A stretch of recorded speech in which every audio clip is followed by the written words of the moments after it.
ఇక varicose veins నుండి విముక్తి పొందండి. ఎవిస్ వాస్కులర్ సెంటర్ ఇప్పుడు మన KPHPలో గ్రాండ్ ఓపెనింగ్ ఏప్రిల్ 4వ తేదీన. నారా భువనేశ్వరి కడప జిల్లాలో నిజం గెలవాలి కార్యక్రమంలో పాల్గొన్నారు. చంద్రబాబు అరెస్టు జరిగినప్పుడు తట్టుకోలేక మృతి చెందిన వారి కుటుంబాలను ఆమె పరామర్శించారు. ఈ సందర్భంగా భువనేశ్వరి మాట్లాడుతూ రాష్ట్రంలో భూమాఫియా, మద్యం, ఇసుక మాఫియాల ఆగడాలు పెరిగిపోయాయని అన్నారు.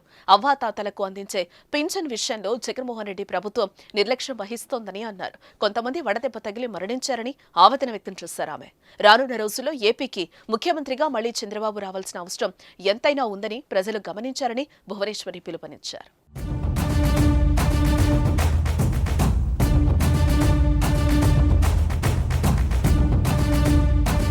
భూమాఫియా, శాండ్ మాఫియా, కల్తీ మద్యం, బూమ్ బూమ్ ఏమన్నా పేర్లు పెట్టండి. అన్నయ్య గారు, చంద్రబాబు నాయుడు గారు ఇదే పని ఆయనకి, ఈ ప్రభుత్వంకి ఇదే పని. ఇప్పుడు మీరు చూసారు పెన్షన్ గురించి, ఆయనేం ఆపమని చెప్పలేదే పెన్షను. ఆయన తీసుకొచ్చిన ఆయన ప్రజల కోసం రాత్రి పగలు కష్టపడిన ఆయన మీకు పెన్షన్ ఇవ్వద్దంటారు. అది నువ్వు పెద్దవాళ్ళకి.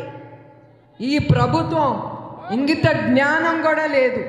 పెద్దవాళ్ళని మంచాలే వేసుకుని ఏదో వాళ్ళని ఊరేగింపులో తీసుకెళ్తున్నట్టు తీసుకెళ్ళటం, పెన్షన్లు అనే మాట చెప్పటం, తర్వాత వాళ్ళ ఎండ తట్టుకోకుండా పెద్దవాళ్ళని కూడా బుద్ధి జ్ఞానం లేకుండా వాళ్ళని అట్లా తీసుకెళ్ళటం ఎండలో, వాళ్ళ ఎండలు తట్టుకోకుండా కొంతమంది మృతి చెందటం.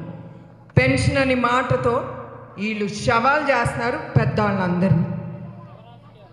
అందుకే మీరందరూ ప్రతి ఒక్కడు ఇది మనం ఆలోచించాలి. మన రాష్ట్రం గురించి, మన భవిష్యత్తు గురించి మీరందరూ ఆలోచించాలి.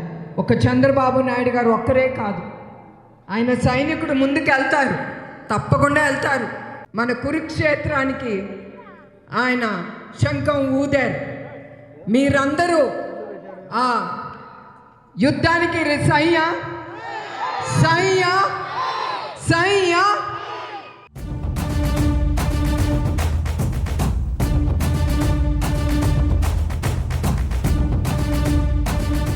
సుమన్ టీవీలో మీ పర్సనల్ అండ్ బిజినెస్ ప్రమోషన్స్ కోసం కింది నెంబర్కి కాంటాక్ట్ చేయండి.